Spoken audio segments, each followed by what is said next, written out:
सुबह के लगभग 6 बज रहे थे। दूर से आती हुई ट्रेन की आवाज़ जैसे ही मनोज के कानों तक पहुंचती है, उसकी आंखें खुलते ही उसके होश उड़ जाते हैं। मनोज ट्रेन की पटरी के पास घास की झाड़ियों में बेसुध अवस्था में पड़ा हुआ था। उसके पूरे कपड़े गंदे हो चुके थे। मनोज के सामने ही उसकी बाइक जमीन पर गिरी हुई थी। उसके हाथ पैर और चेहरे पर हल्के चोट के निशान भी थे।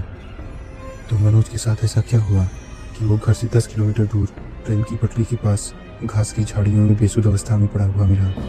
ये कहानी है प्राइवेट कंपनी में जॉब करने वाले 24 साल के मेरे दोस्त मनोज की।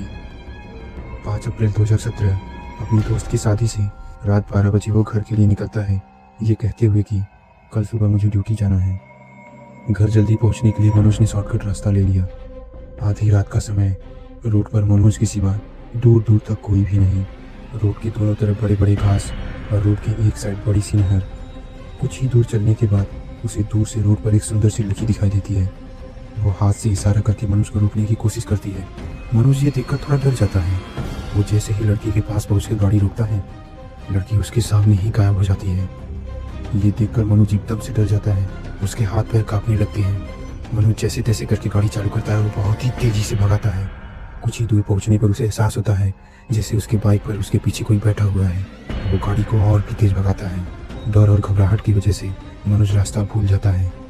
तभी उसके कान के पास आवाज आई, गाड़ी यहीं रोक दो, मुझे ट्रेन पकड़ना है। इतना सुनते ही मनोज का पूरा शरीर डर की वजह से शून्य पड़ जाता है। देखते ही देखते गाड़ी अनियंत्रित हो जाती है और मनोज गाड़ी लेकर वहीं घास की झाड़ियों में गिर जाता है।